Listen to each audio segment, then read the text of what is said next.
టీవీ4 Telugu news కి స్వాగతం.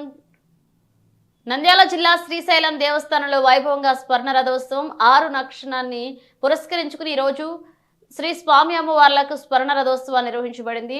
ఆరుద్రోత్సవంలో భాగంగా ఈ రోజు వేకువజామున శ్రీ స్వామివారికి మహాన్యాసపూర్వక ఏకాదశి రుద్రాభిషేకం, అన్నాభిషేకం, విశేష పూజలు నిర్వహించబడ్డాయి. అనంతరం స్వర్ణ రథోత్సవం జరిపించబడింది. ఈ స్వర్ణ రథోత్సవంలో ముందులా అర్చక స్వాములు లోక కళ్యాణాన్ని ఆకాంక్షిస్తూ సంకల్పాన్ని పదించారు.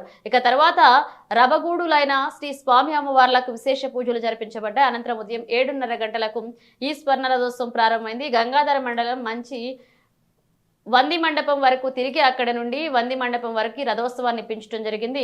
సాంప్రదాయ కళల పరిరక్షణలో భాగంగా రథోత్సవంలో పలు కళా బృందాల కోలాటం, డోలు వాయిద్యం మొదలైన జానపద కళారూపాలు కూడా ఏర్పాటు చేయబడ్డాయి. అదేవిధంగా రథోత్సవంలో నామ సంకీర్తన కూడా ఏర్పాటు చేయడం జరిగింది. ఈనాటి స్వర్ణ రథోత్సవంలో అర్చక స్వాములు, వేద పండితులు, పలు విభాగాల అధికారులు, పర్యవేక్షకులు పాల్గొన్నారు.